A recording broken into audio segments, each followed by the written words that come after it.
Well, let me ask you a question, and people listening could. When was the last time, because we've had many pandemics throughout history, when was the last time you ever heard of quarantining healthy people? Yeah, yeah, house arrest. Never happened before, right? Right. Never happened in the history of this country or any other country in the world. When was the last time you ever heard of flattening the curve? Totally new generics. Now, what makes this whole scheme work is fear and ignorance. Fear is the essential part. If they can make people afraid, they can control them. That's really important for people to understand. So you hear people over and over again talk about, oh, I'm so afraid. This is crazy. It's not crazy. It's planned. It's very articulate.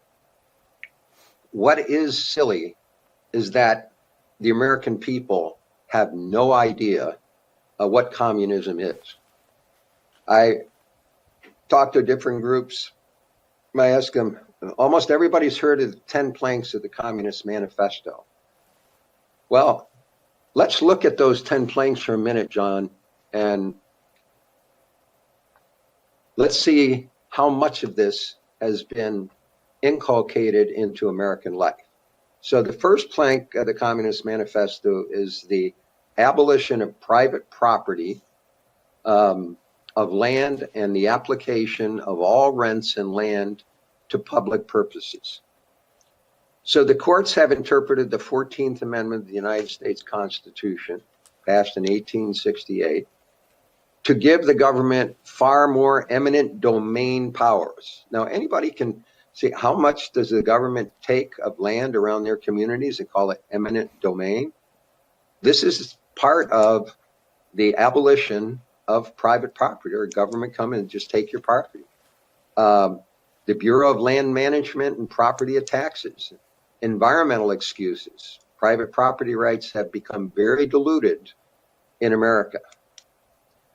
Vehicles of other forms of seizure almost on a daily basis in this country is forfeiture privileges in the RICO statutes of the so-called war on drugs.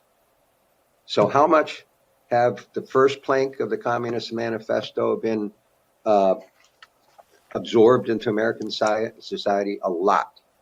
Let's go to the second plank. The second plank is the heavy progressive or graduated income tax. Oh gosh, nobody's ever heard about that in America, right? So the income tax and a heavy progressive graduated income tax, the first that was the passage of the Federal Reserve Act in 1913. And most people have no idea that it was passed Christmas Eve, 1913. Now, Charles Lindbergh, the famous aviator, was outspoken about this. He said, from now on, depressions and recessions will be scientifically manipulated. What happened? His baby girl was kidnapped, never found her body, and they thought that they would break him, which it did not. So this heavy progressive income tax, the 16th Amendment, and it's a Marxist coup in the United States. Let's go to the third plank of the Communist Manifesto. The abolition of all rights of inheritance. Inheritance tax. The power to tax is the power to destroy. So you work hard, you create value, and you want to hand that over to your heirs, your children, or whoever you want, the ASPC. You have to pay another separate tax. They're going to tax the money twice.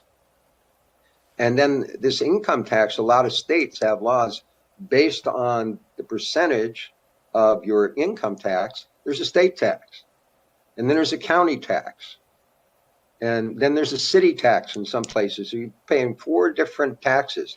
That's a heavy progressive tax. Has that been incorporated in America? Yes, it has. So the confiscation of property rights of all immigrants and rebels. that fourth plank. We call this in government seizures, tax liens, forfeitures, public law, Executive Order 11490, sections 1205, 202, which gives private land to the Department of Urban Development, the imprisonment of terrorists and those who speak out or write against the government. This is part of the crime terrorist bill. And then, of course, the IRS itself, confiscating property without due process. Does it every day. That's the fourth plank of the Communist Manifesto. Number 5.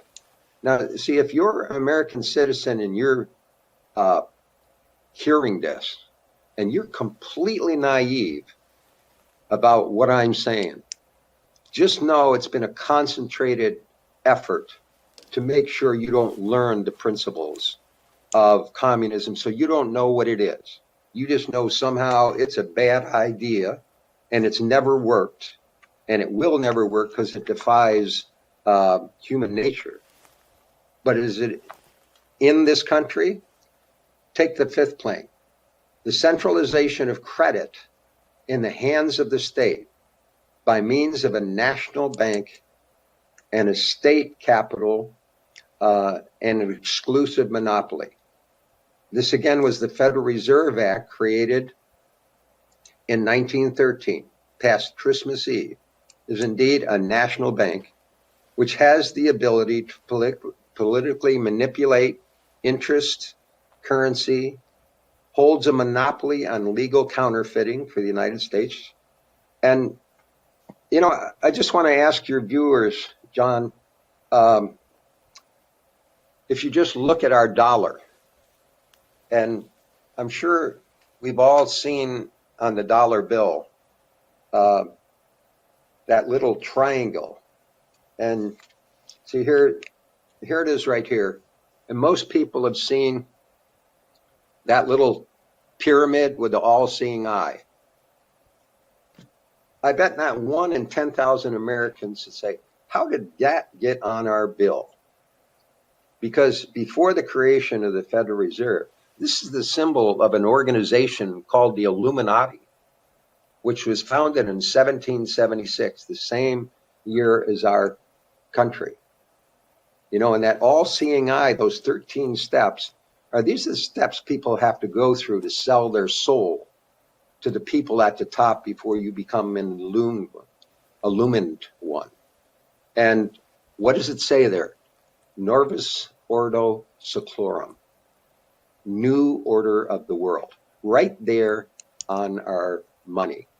How many Americans do you think know that? Not 1 in 10,000. So far, we've initiated the first 5 planks of the Communist Manifesto. We have initiated that in American life. The 6th plank, centralization of the means of communication and transportation in the hands of the state.